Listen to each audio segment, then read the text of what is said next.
Welcome to another deep dive edition of the Chicks on the Right podcast. For those of you watching, I'm sorry it looks like I brushed my hair with a pitchfork today. Oh my God, me too. I just noticed that too. Or I just didn't brush it at all. It's terrible. Right?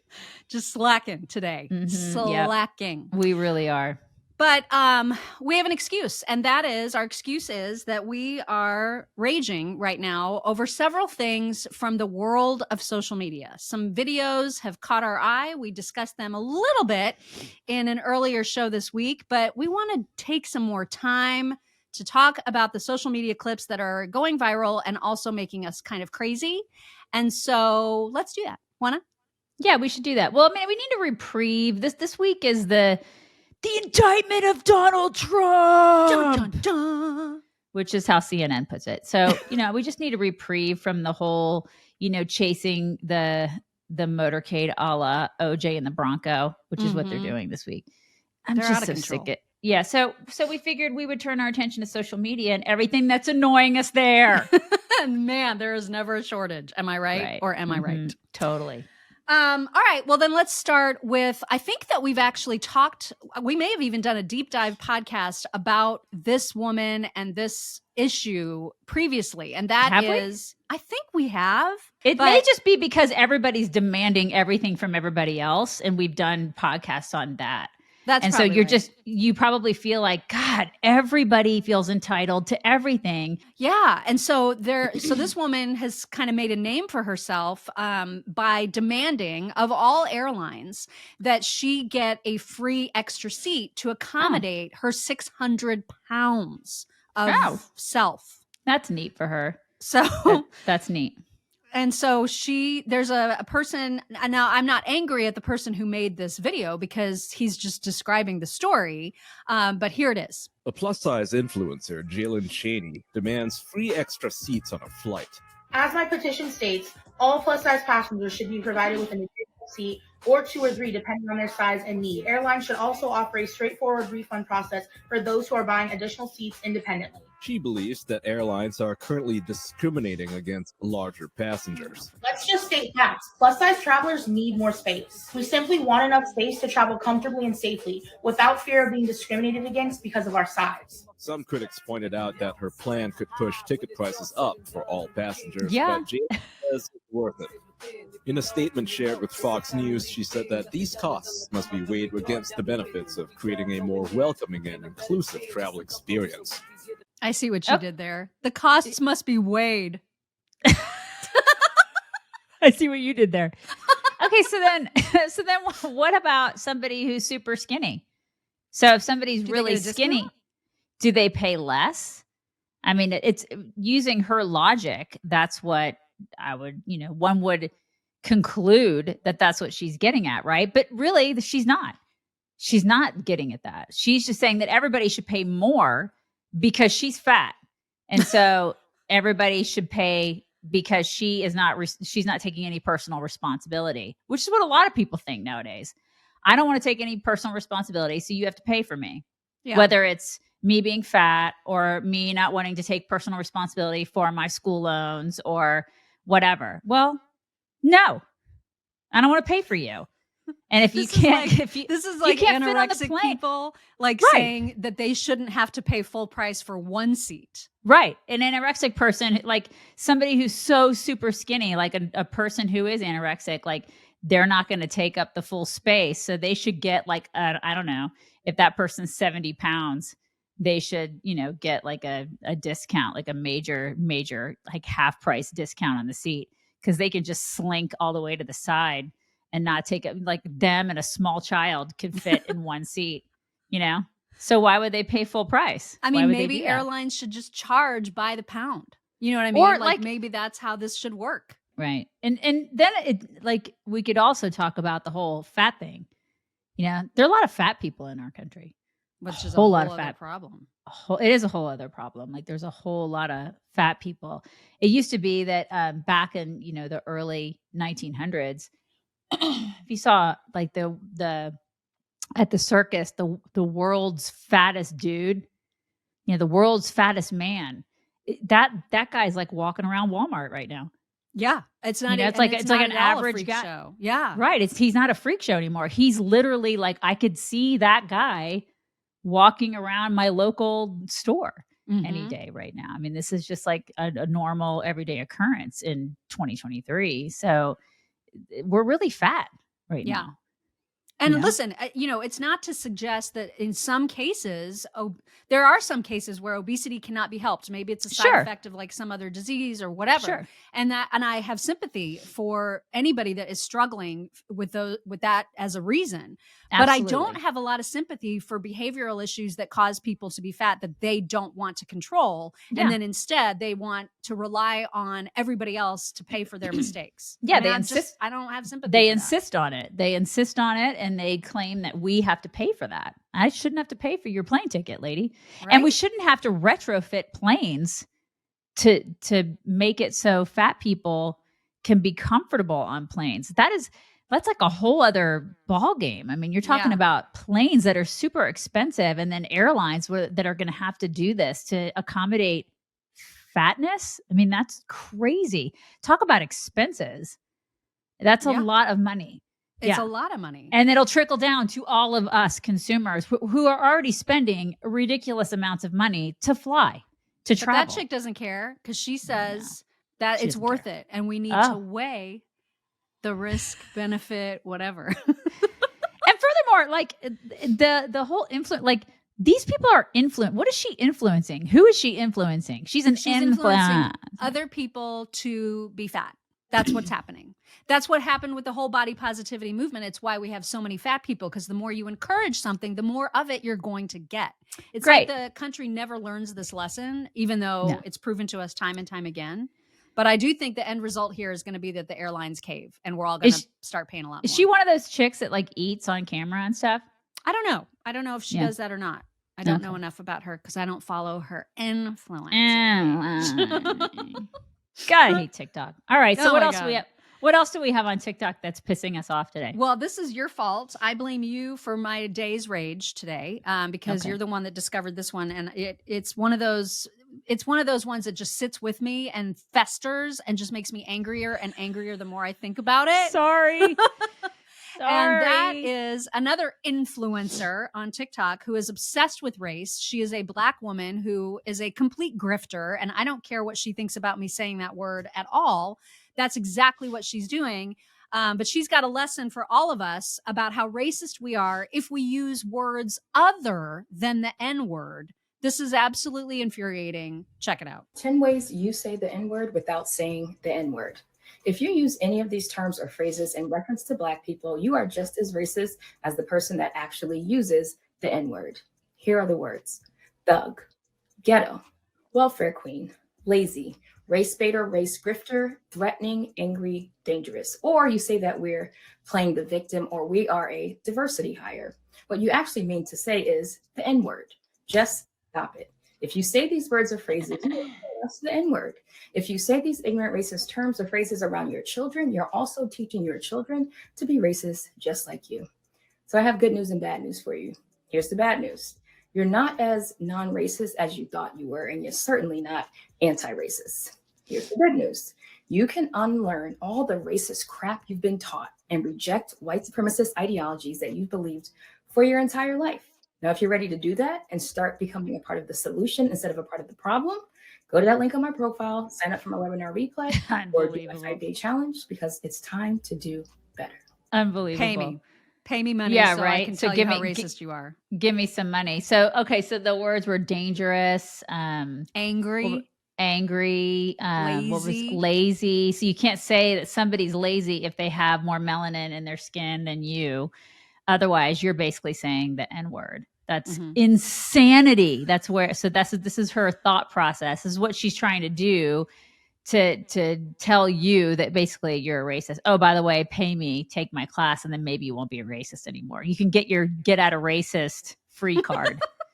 If you pay me, if you like, it's extortion, man. Like, you just give me money and then maybe just maybe you won't be a racist, but there's probably like a second and a third and a fourth class that you have to take in order to get that, get that status of not being a racist. What a total grift this is. And if you take 10 of her seminars, I think you meet Xenu. Oh, you do? You can say Xenu, the warrior dog or whatever. Yeah, exactly. So crazy. It's so dumb. So who's the woman that did White Fragility? Robin DiAngelo. Yeah, it's basically that. Mm-hmm. Like she's taking notes from that chick and she's copying that chick's business model. And she's like, ooh, she made a crap load of money doing that. I'm going to do that too. And I'm going to preemptively say that calling me a race grifter is one of the N-word synonyms, so that I've got that part covered and I can continue to grift. Yeah, exactly. It's crazy. So because we're basically doing that. We're calling her a grifter because that's what she is. Yeah. It has nothing to do with her skin color. She's grifting over race. Period. So she can turn around and say, well, those white chicks from Chicks on the Right are total, racist. And they're basically calling me the N-word. We're not. But she can say that because she preemptively did that as part of her little argument, as part of her grift. Mm-hmm. Wow, it's just masterful, isn't it? How they what do happens this. Then when we call Robin DiAngelo a race grifter? Because she's also a race grifter. Yeah, exactly. She was the original. She was the original. She was the goat when it came to that, right? Yeah. I mean, she was the one that she said, this is how you do it. This is how you do it. So everybody else is watching D'Angelo and saying, okay, well, this is the business model to follow. And I can get all these white people to feel guilty about nothing. Right.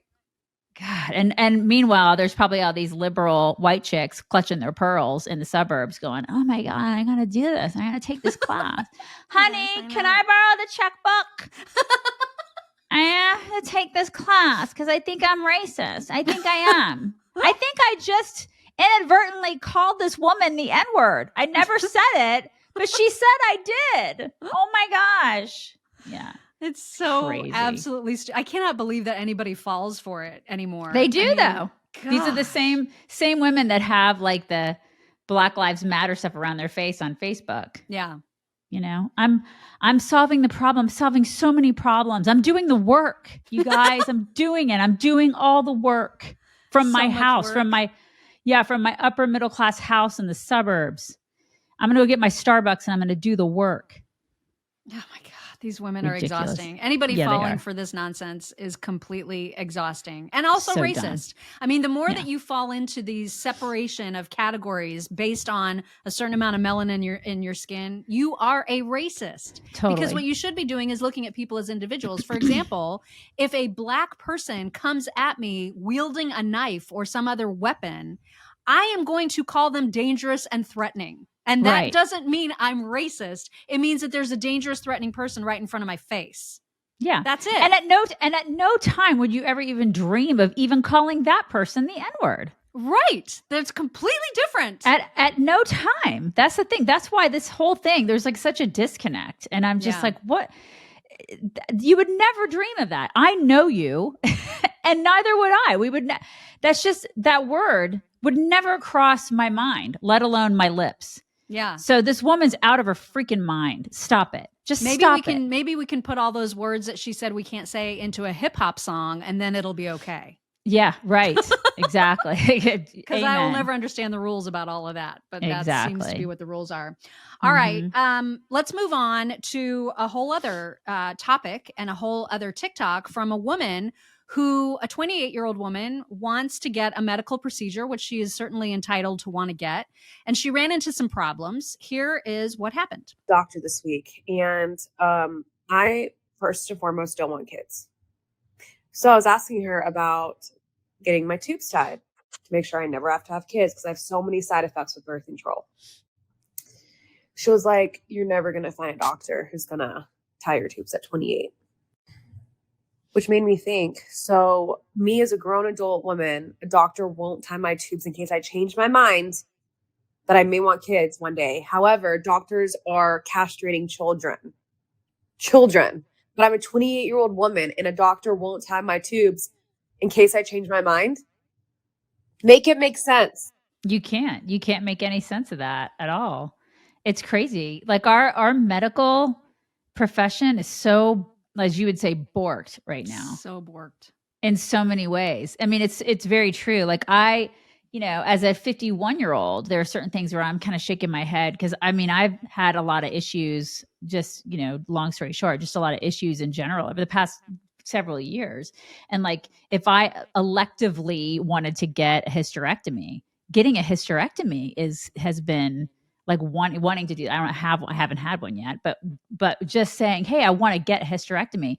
You would not believe the opposition I've gotten for that. I haven't been able to have kids for 4 years, and I'm 51. I'm old, you don't need that stuff anymore. Right. From a reproductive standpoint, I'm a golden girl at this point. So you'd think that a doctor would be like, sure, we'll go ahead and give you a hysterectomy if you want to do that. It's like, why would you need any of that stuff? You don't need any of the junk down here. And so I've gotten a lot of, no, we're good. Like, we should be conservative. We should do this. We should do that. And it's like, no, why let's just take it all out. You would not believe the opposition. But yet if my 13-year-old daughter was like, I feel like a dude, I want to lop my boobs off, she could go to Austin or get a hysterectomy. Right. She could do that. And literally she could probably have one doctor's appointment to get that done.